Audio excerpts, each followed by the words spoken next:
Hello, I'm Juliet Mann, and this is the Agenda podcast, CGTN Europe's one-stop shop for smart, in-depth discussion of the issues that really matter in the world today. For once, the pollsters got it right, as far-right groups made big gains in last weekend's European Union parliamentary elections. In France, Germany, Austria and Belgium, to name just a few, there was a large swing to the right, even leading President Macron to call a surprise snap election. But with the centre-right European People's Party group still the largest in Parliament, what impact will this vote really have on the future of Europe? With me now are Jean-Yves Camus, an expert on the far right in Europe at the Fondation Jean Jaurès at the Iris think tank, and Frank Schwalba-Hoth, the founding member of the German Greens and a former MEP. We also have Ariadna Ripoll Servent, who's Professor for Politics at the European Union at Salzburg University, and Kristian Vigenin, MEP and former Minister of Foreign Affairs of Bulgaria. Thank you all for coming on the agenda. What a panel. Well, Jean-Yves, I'll start with you, because we were all expecting this lurch to the far right in these elections, but not so far that President Macron in France would be as dramatic to call a snap election. What's going on? What's going on is that, of course, Macron had other options. So he decided to call for a snap election on June 30th and July 7th. Probably what is on his mind is the best way to get rid of the national rally is to have them in a majority in parliament, appoint a prime minister that comes from a national rally, and then he expects that the party will show that it's totally unfit to rule the country, and the voters will say, well, we've had the experience we wanted, it's not positive, so we'll just switch to another party. That's a very risky bet. Well, Frank, the vote in Germany was also framed as a bit of a referendum, wasn't it, on the three-way coalition that you've got in Germany, of Socialists, Liberals and Greens. But there, the far-right AfD did pretty well. I mean, where does this leave Olaf Scholz and his coalition? It's a very, very difficult situation. But we have a special situation in Germany. We have been united. And if you look on where the AfD, the extreme right, is strong, it is exactly the territory of the former Eastern Germany. If you look only on the old Western Germany, the extreme right is much, much weaker. One. Second, the coalition of these three partners, you mentioned it, was not a good example to the outside world. They had quarrel and quarrel and quarrel, and that's okay. But it was lacking a respectful working together, an accepting of the other and looking for a compromise. I would have wished that in Berlin there would be more the spirit from Brussels, because the biggest compliment which you can make in Brussels to someone is, oh, you're making always compromises, you are master in compromise. And this was not the behavior I deployed in Berlin, and therefore the negative image of this coalition. And I hope they have learned out of it, because there will be regional elections in some German states later this year, that this tendency will shift. Ariadna, you're in Austria, where there's also this swing to the right. Is that down to this general trend we're seeing across Europe, or do you think that individual countries have their individual issues which are driving this? So I think it's a little bit of both. There is indeed a trend that is not new, that has started probably already back in 2014.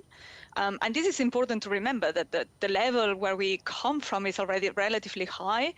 And this is a trend that we've seen across Europe. And it's true that, for instance, countries which didn't have a far right, like Spain and Portugal, now do have far right parties, and that they have actually become much more important and increased quite a lot. But still, the reasons behind why the far right has increased in different countries is still very much specific to those countries. And we've seen it now just with examples of France and Germany. But if we look at Italy, for instance, yes, there is an increase of Fratelli d'Italia.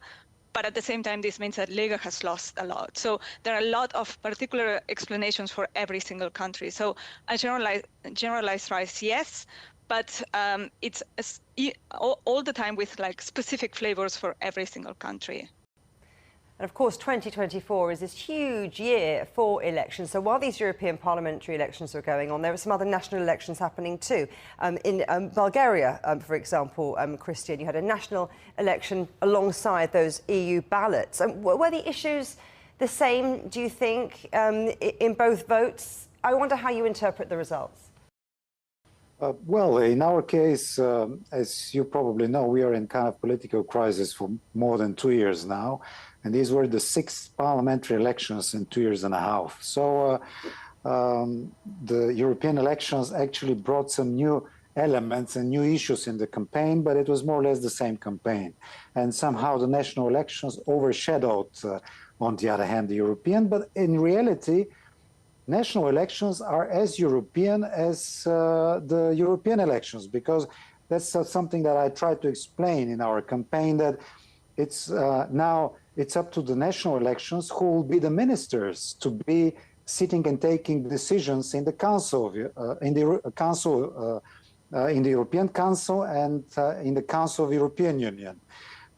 It's up to the next government, which we elect now, that will propose the next commissioner of Bulgaria. So we should not make such a big difference on the or to distinguish too much the topics at European and national level, because very much on national level depends on the decisions in Brussels, and at the same time, no decision in Brussels will be efficient if at the local level and the national level they are not implemented in the best possible way. So I would say we had the same discussions. It was related to the economic development, competitiveness of the European and respectively Bulgarian economy, issues of security, stability, and of course the war in Ukraine. So I would say we are at the stage where European topics are more or less the same as the national ones.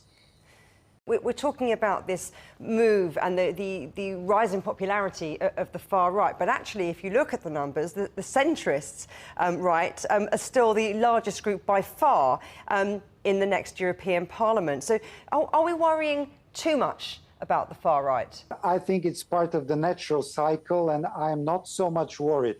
And also we should take into account that as long as these parties become stronger and have more responsibilities, they inevitably turn to a more moderate, more policies.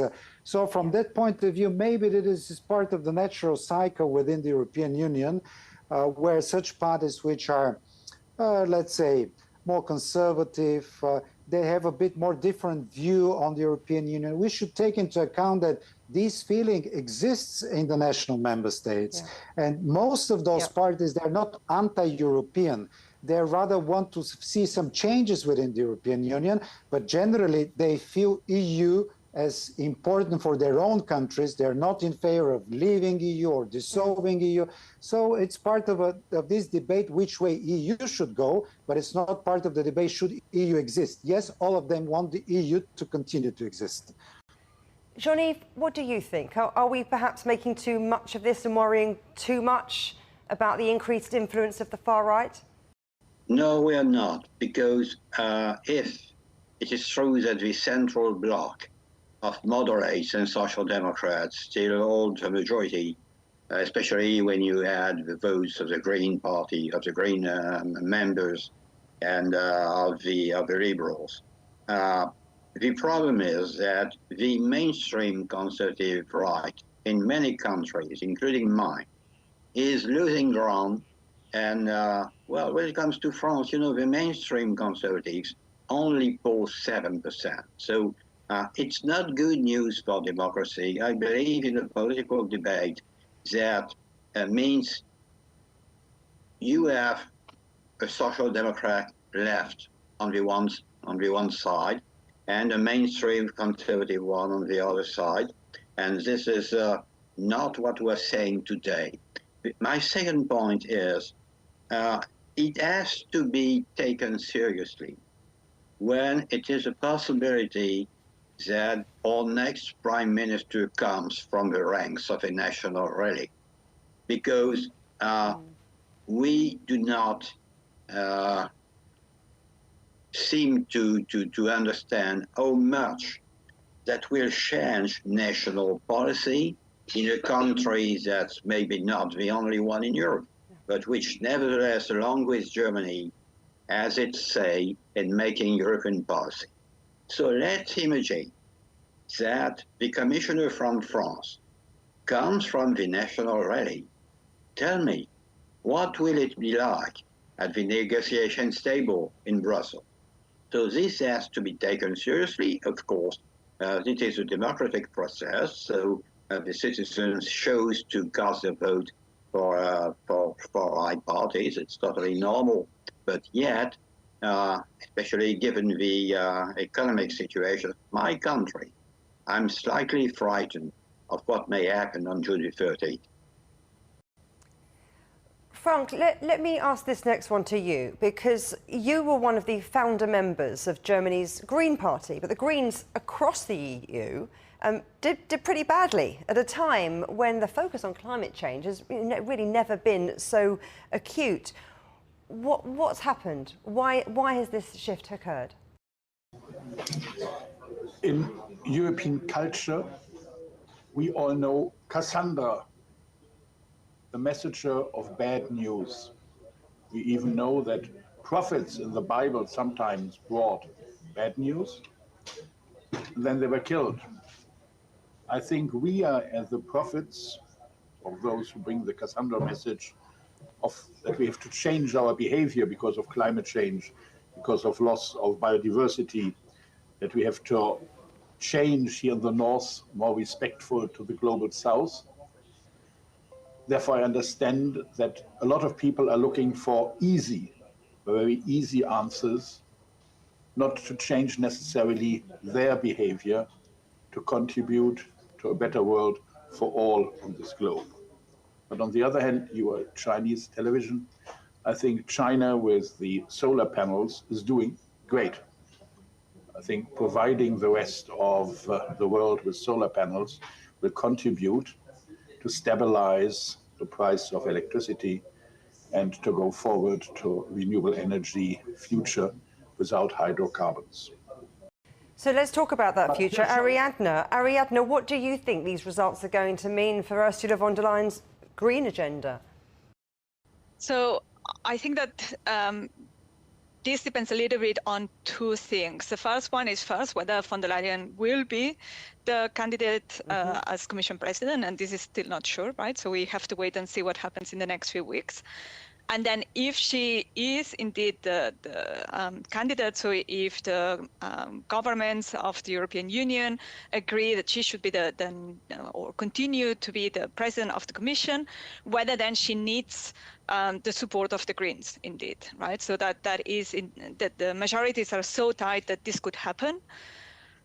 My concern, however, is that the European People's Party has been so much against the European Green Deal, also in this legislature, so also in the last few months, they have blocked many of the initiatives.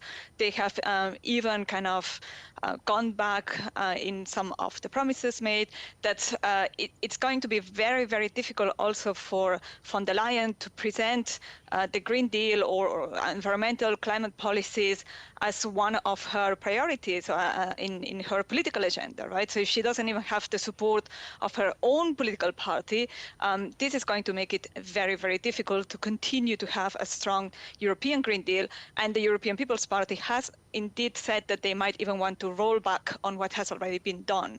So I think that this is really probably one of the victims of this turn to the right that we've experienced in the elections.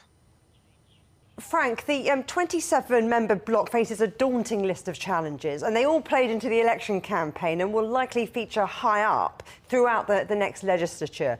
So let's talk about migration and asylum. I mean, there's a clear divide, isn't there? A clear divide between left and right. No, I don't think it is so clear, because you have on the right a lot of value-driven people who respect the right of people to live in dignity, to leave dictatorships and find refuge in Europe.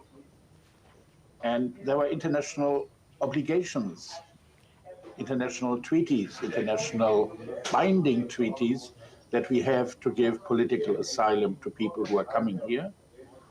And I think it's not only about migration and asylum, it is much more about integration. We have to integrate those people who are coming to us, because the demography shows clearly that we are becoming old and older, and it needs younger people. And this is not only for us the problem, for Japan and other parts of the world as well. Therefore, I think we have to develop a very responsible migration policy linked to an intensive and intelligent integration of those people coming to us. And we should never forget that we always had migration in Europe, possibly not as big as in the moment, but Europe is a country, is a continent, lived with migration and developed positively out of this. Jean-Yves, do you expect calls for more barriers to immigration? You know, the principle of solidarity when it comes to immigration and asylum seekers is not really enforced. There are countries in Central and Eastern Europe who refuse to have their share of the quota of refugees, especially in the Baltic states and in Hungary. That used to be the case of Slovenia and too. What I think is that this rise of the far right and the extreme right will probably, be part of the deal. For example, let's take the example of Mrs. Meloni. Mrs. Meloni says, I'm willing to support Mrs. von der Leyen seeking a second mandate at the head of the Commission, but probably she wants to negotiate something. What can she negotiate? There are two topics which I think will be at the heart of negotiations. As was said, the Green Deal, rolling back on the Green Deal. Second topic, immigration, a softer immigration policy. Also, I do not see how you can stop all this influx of people leaving their countries because of war, starvation, climate change, insecurity, lack of perspectives when it comes to the job market. It's totally illusional to think that we can put borders on the Mediterranean and close the European space, but nevertheless, a significant part of the mainstream conservative right, under the pressure from the extreme right, can be tempted to look into that and make it part of a bargain with the next Commission. Kristian, let's talk about foreign policy. I wonder how this next European Parliament might change the EU's relationship with the rest of the world, particularly with China. Well, as you know, European Parliament has no specific power in the area of foreign affairs. Of course, the Parliament can have some resolutions, recommendations, but decisions are taken in the Council. However, I don't expect big changes in foreign policy as I see the results of these elections. Obviously, we would need maybe some rebalancing of our relations, maybe more opening towards some of the global powers. But at the same time, I believe that we should focus, and that's the message from our voters that I would bring to the European Parliament. We need to focus much more on the core interests of the European Union and to see how we can defend our interests in the global world, the interests of our own citizens, being it China or even our partners on the side of the United States, because obviously some policies of the United States put in question our competitiveness, for example, with regard to our economy and trade relations. So that is my expectation that the next European Parliament will focus a bit more on the interests of our own citizens, of our European Union, and try to build alliances with other parts of the world that are in our own interest. And Frank, what about you? What do you think about the EU's relationship with the United States, of course, having their own elections later in the year? Do you see that relationship changing? Certainly, but first I would like to criticize Kristian. I don't agree with you, Kristian. I can imagine. The European Union is not about interest. The European Union is much more about values. And the European Union has to defend its values and fight for its values. And therefore, when Trump might come, it might be much, much more difficult for us. But we should never forget that the European Union, when we are confronted with a problem, with a difficult challenge, we always became stronger out of it. The European Union itself is the creation in the most terrible moment of this last century, after the Second World War, out of a crisis born. And therefore, every crisis we were confronted in the last years, I think in the next years, we will come stronger and more responsible out of it. Ariadna, Kristian there was saying it's all about EU citizens. And Frank was saying we need to focus on values. I wonder what you think. And I wonder then how that would then play into EU trade and economic growth. So indeed, right? So I think we are now entering a period that is more complicated because the European Union has often seen itself as a normative power, as kind of exporting values, although, of course, in reality, in practice, this has often not been the case. And now we are indeed entering a stage where this geopolitical elements, geopolitical concerns are becoming much more important. And this we see it, for instance, when it comes to trade, that also even in the European Parliament, and the European Parliament only has a limited role in trade, but that many members of the European Parliament are being much more concerned about the potential consequences of trade, although often then when we look at the discussions, this does not really affect that, for instance, the European Parliament continues to be a very liberal actor when it comes to trade. It continues to really support very liberal positions on trade, very much in favor of multilateralism. So indeed, it does force, however, this need for taking a much more common position and being stronger in the face of a world that is becoming much more complex. In terms of taking that more common position, Ariadna, let's talk about defence, because it's also, well, it's very often been seen as that weak link in the European project until the conflict in Ukraine. And since that began, there's much more of an impetus to invest together, to reduce the share of weapons procured from non-EU contractors. Do you think that the direction of travel there is going to change much after these elections? So, to a certain extent, probably not, because the European Parliament, as some of my colleagues have said, the European Parliament does not really have a lot to say when it comes to defence policies. But indeed, I think that when it comes, for instance, to defense policies that are related to either more integration or indeed to kind of giving more budget for this type of policies, then the European Parliament could have a limited influence, and there we will probably see that it's going to be much more complicated to have support for policies that go more towards integration.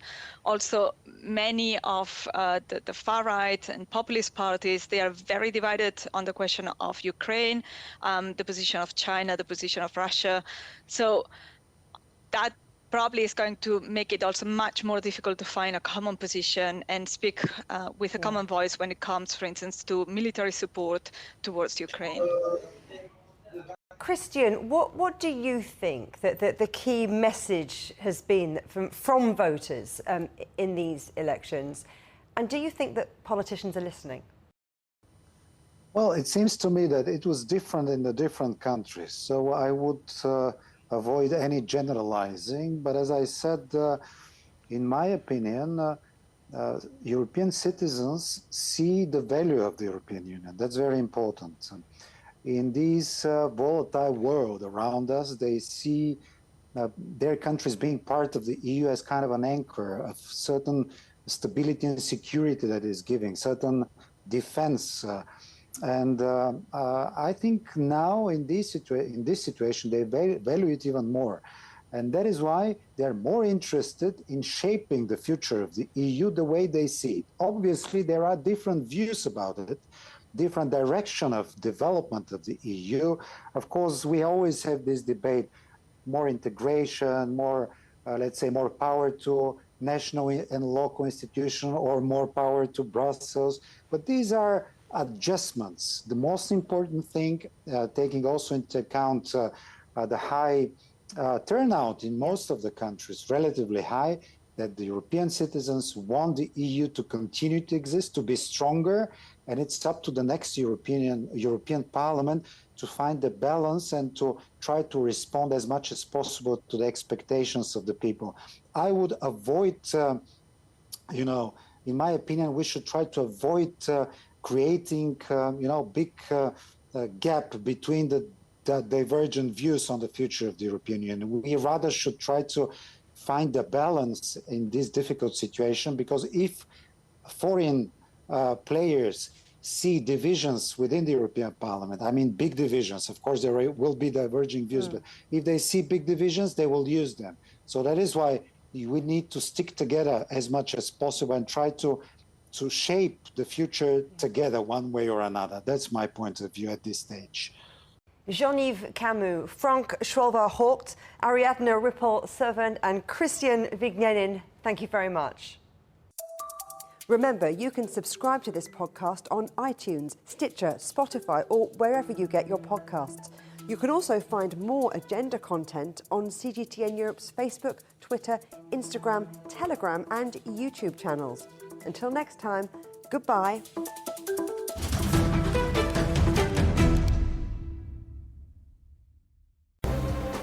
The most interesting questions. Are there other living beings beyond Earth? Will man or machine be in charge? Great question. Always have more than one answer. Well, hold on, let me just draw up a list. And always come from more than one person. That's where the credibility lies. The concept of having a machinery which is alive and evolving didn't wait for us. The end of inequality of incomes and wealth around the world, can you imagine how difficult that is at the moment to achieve?